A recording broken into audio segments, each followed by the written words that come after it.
Hola. So now that you did we're going to continue with the past tense. And now that you already did those sentences that I talked to you about, and it was 3 with AR in the past, 2 with ER, and 2 with IR. So now I want to show you how to ask a question and the different versions that you could do it. So I'm going to move now to my class, and for you students my students already give it to you, and if not, please let me know. And so, for example, there's many ways that you can ask things in the past. The most common ones is, for example, what did you do last weekend? So if you just, sorry, I'm just looking for the screen. So if you just meet someone, and probably it was a good start to say, what did you do last weekend? So, por ejemplo, and that's the way that you say, is this way. So, ¿qué, right? ¿Qué hiciste el fin de semana pasado? Okay, so hiciste here comes from to, but the verb tells you itself, and you say, well, we haven't seen it hiciste yet. It's true, it's irregular. We will see that very soon, but for now, please know that this means, what did you do last weekend? Also, it's very important that you know qué, cuándo, dónde, cómo, y por qué, which means what. What is qué? Qué means what. Cómo means how. And dónde means where. Dónde means where. And qué, cómo, dónde, por qué is why. And you answer por qué altogether, that means because. Okay. And then, qué, cómo, let me see if I'm forgetting something. Yes, cuál, which is which. Okay. So now, taking this in account, I want you to practice with your teacher or your language partner this past question orally. So you have to go to your homework to see what you kind of sentences you did. So for example, let's say, and literally ask your classmate or your teacher, what did you do last weekend? So, ¿qué? You can follow me with my pronunciation. ¿Qué hiciste el fin de semana pasado? So I'll tell, el fin de semana pasado, yo, and remember the verbs that we use, right? So, yo, remember comer, we learn, right? Yo comí, even though it looks silly or to answer like this, but trust me, it's a way to start conversing with people. So, por ejemplo, yo comí pescado y vegetales. Or I also can say, yo comí en un restaurante. Instead of saying, I went to a restaurant, so you have to try to use the ones that we saw. Then, another question could be, ¿qué hiciste, right? What did you do yesterday? ¿Qué hiciste ayer? What did you do yesterday? Did you do yesterday? So I can say, yo ayer, right? Ayer, remember, yo trabajé, remember trabajar, yo trabajé mucho, let's say. Y yo, ayer yo lavé mi ropa, la ropa, y cociné mucho, right? So can you see the idea of the dynamic? Also, for example, why I say this, qué, cómo, dónde, cuándo, por qué. Because one thing that is really important in Spanish is that an affirmation could be a question in Spanish. For example, in English you say, and did you cook, right? Did you cook? You formulate the question, but we don't. We just say, if I say, tú cocinaste, which means you cooked, right? That's an affirmation. But also you can make it a question. ¿Tú cocinaste? That's why we have the double question mark in Spanish, is because to know that it's a question and not an affirmation. So let's say when we add que, right? So we can say, ¿qué cocinaste, right? Ayer. What did you, that means, well, literal translation is what you cooked yesterday, right? But you don't use that, you use the did you, right? But we don't. So make a sentence and make it a question. So, for example, let's come back to our notes, and we can say, for example, sorry, I need to come back to my notes. Just give me 1 second. Yeah. So here, I'm gonna ask, ¿qué cocinaste ayer? So, ¿qué, with a question mark, ¿qué cocinaste ayer? What did you cook yesterday? You see, you can, or I know there's simple or silly questions, but it really helps you to formulate, you know, the questions and ask someone else. So, for example, do you remember ¿dónde means where? So, ¿dónde cocinaste ayer?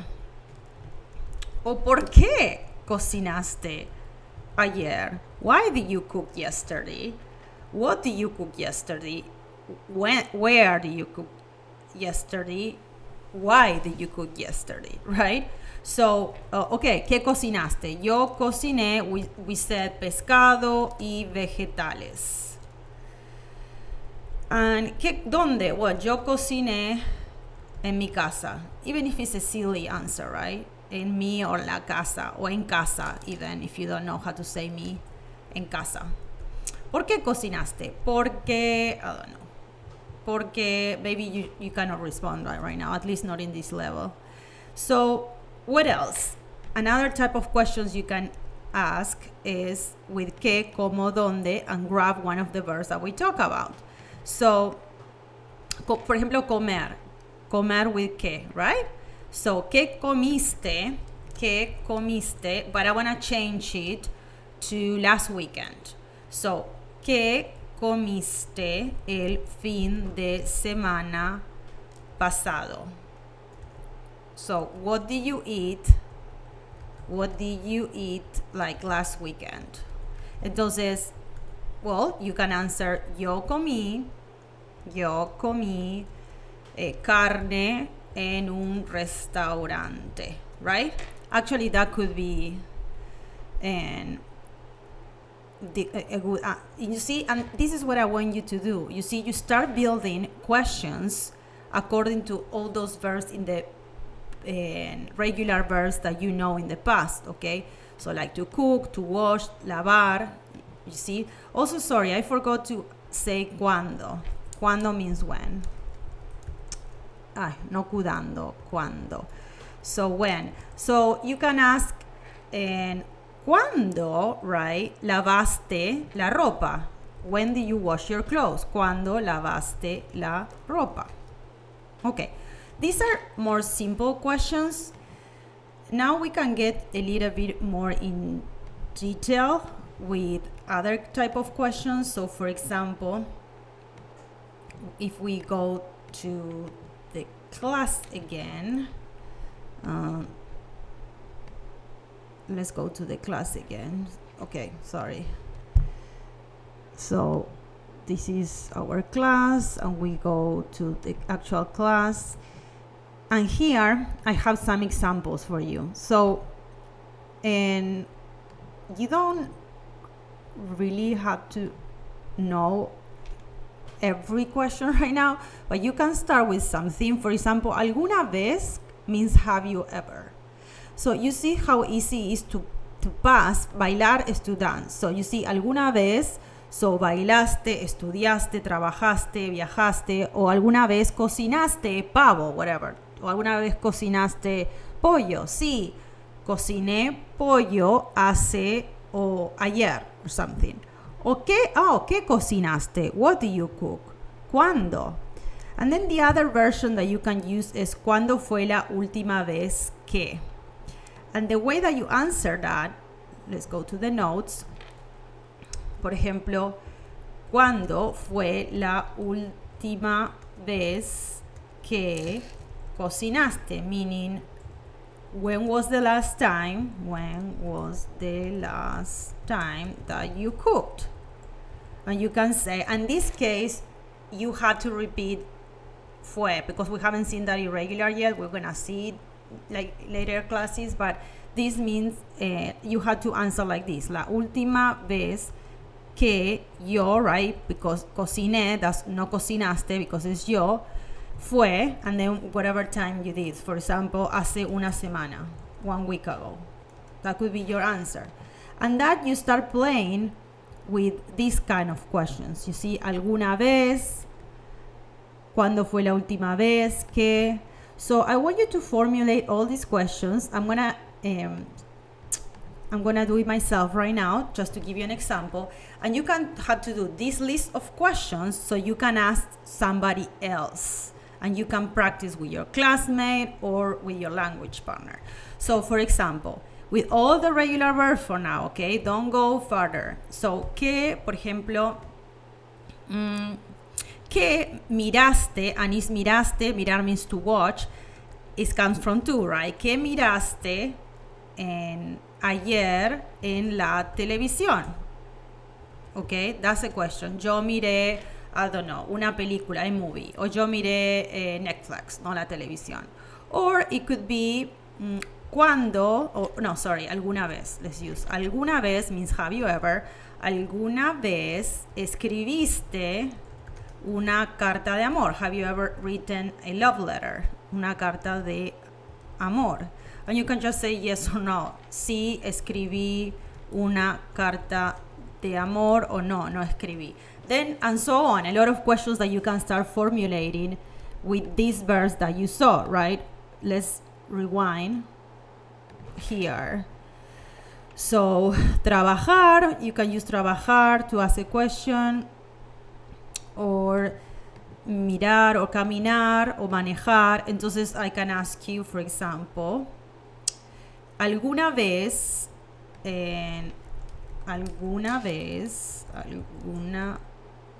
o cuándo fue la última vez, let's say, cuándo fue la última vez que, and you use the verb here, to, because it's for you, manejaste.